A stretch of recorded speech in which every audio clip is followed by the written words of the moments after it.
CM Punk made his grand return to WWE at Survivor Series last weekend, and we talked about it on episode 836.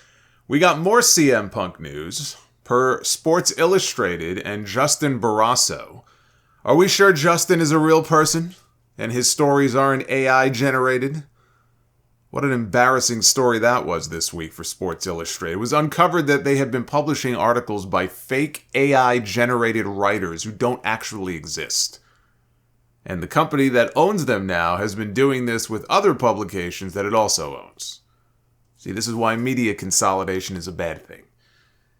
But this is what Barrasso said in the SI story. There are plans for Punk to feud with Roman Reigns, Sports Illustrated has learned, but it will not be Punk against Reigns first, as that spot belongs to Seth Rollins. While it is not the current favorite, there is plenty of reason to believe that Punk and Rollins could serve as the main event for the opening night of WrestleMania 40. Now, Meltzer was talking about the possibility of Punk against Reigns in this week's Observer, and he was wondering if it might result in Paul Heyman leaving Roman Reigns to be with CM Punk, and then Punk goes heel for that match with Roman as the babyface. You know, one of the most intriguing storylines of any Roman Reigns CM Punk match, which is going to happen at some point. I mean, I just think that's an obvious match that they have to do at some point. But one of the most intriguing storylines coming into that or out of that would be where Paul Heyman's allegiance lies. Sort of like when Brock Lesnar came back with the ponytail and Heyman was with Roman Reigns already. We didn't know where Heyman's allegiance would lie then either. Is he going to leave Roman and leave the bloodline and go back to Brock, or is he not?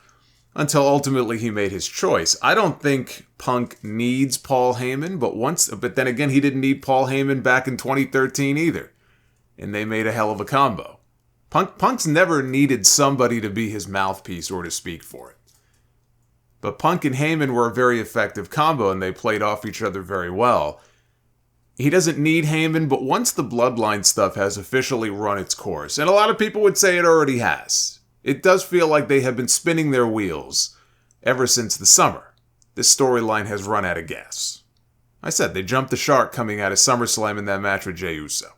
Jimmy Uso is very entertaining. Jimmy Uso he's like a comedian on these shows, right? He's a funny guy. But that is not enough to keep the interest level in the bloodline at the level that it was before, just because Jimmy Uso is out there on TV making a fool out of himself. But if they wanted to turn Roman Reigns babyface, and they will, I mean, he's going to be a massive babyface when the time comes, having Heyman switch back over to Punk would give him a major name to work with. And if they do the match, let's say at SummerSlam next year, that first Roman Reigns CM Punk match, we know it's not happening at WrestleMania 40. So what is the likely destination for Punk and Roman? Do you wait another year? I don't think you have to wait another year. I think you could do that match and headline SummerSlam in 2024 with that match. I think that would be the place to do it, and you do the switch coming out of the match. What you've now done, instead of doing it leading into the match, if you have Heyman switch sides and align with Punk during the match, coming out of the match, you've now set up babyface Roman Reigns against heel CM Punk as your WrestleMania 41 main event. That's the play, I think.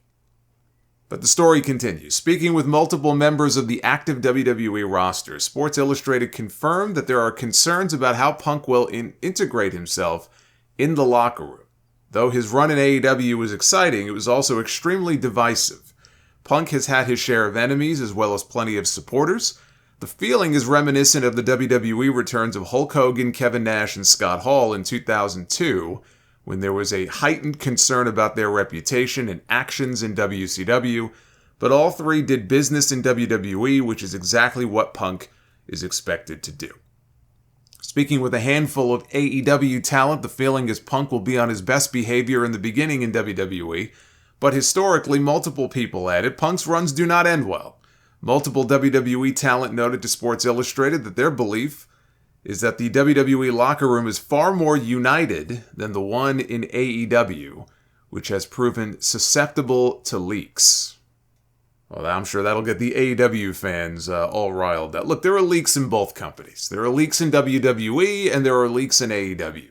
Thankfully for Triple H and Nick Khan, there were no leaks coming into Survivor Series that confirmed that CM Punk was back, which is why it came off as well as it did, and so many people were shocked to see him there, even though they all thought, like in the back of their heads, they had to think, okay, it's Chicago, there's a possibility that Punk could be there, but the reports that were out there were pretty indicative that he probably was not going to be there.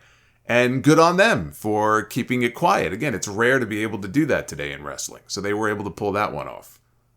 But there was also a report from Fightful that some in WWE were told by higher-ups there that there is a behavior clause in CM Punk's WWE contract, but Fightful has yet to confirm this. And now it's out there. So confirmed or not confirmed, people are already running with the narrative that Punk has a behavior clause in his deal, whether he does or not. Morals clauses are not uncommon in contracts, especially in sports contracts. I don't know if they have them in WWE. This was described as a behavior clause, which is basically the same thing. I mean, unless, in the case of Punk, who knows? Maybe it's spelled out a little more specifically, the do's and don'ts of what he can and cannot do. In his case, if he has one, it could be more specific. If so, I think that's pathetic that he would even need that. The man is 45 years old, but he did get involved in 2 brawls and supposedly lunged at his boss in his last place of employment. Imagine going to a job interview and the recruiter is reading through your resume and he sees that the last place you worked, you punched one of your colleagues in the face after they walked into your office. You got another employee in a chokehold, and then you threatened your boss. They would say, thanks for coming, we'll be in touch, and you would never hear from them again. But when you're a star, you get afforded more opportunities than the average person would. If it's a basic morals clause, though, again, those are pretty standard. So this sounds to me like it might be more of a story built up in people's heads than it really is. But the last part of the SI report states that a major element in Punk's return is that WWE did not chase him. Punk opened the line of communication and he listened and then agreed to what was asked of him before signing his contract. On top of all that, it was not engineered by Vince McMahon, who had been the WWE's end-all be-all for the last 4 decades. The times clearly have changed. It is Levesque and Khan, Nick, not Tony, who are responsible for reacquiring Punk and turning the entire industry upside down. And I maintain what I said last week. That, to me, is maybe the biggest takeaway from this entire Punk escapade so far, is that Vince McMahon has truly lost his grip on power in the way that he had it before. And we've heard stories about that and rumors and, people point to the stock that he sold and what does it mean?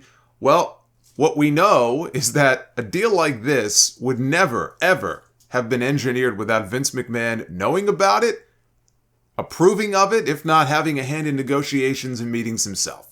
And the fact that he was completely, by all accounts, divorced from the process is proof positive that the days of Vince McMahon with his iron grip on WWE have come to an end.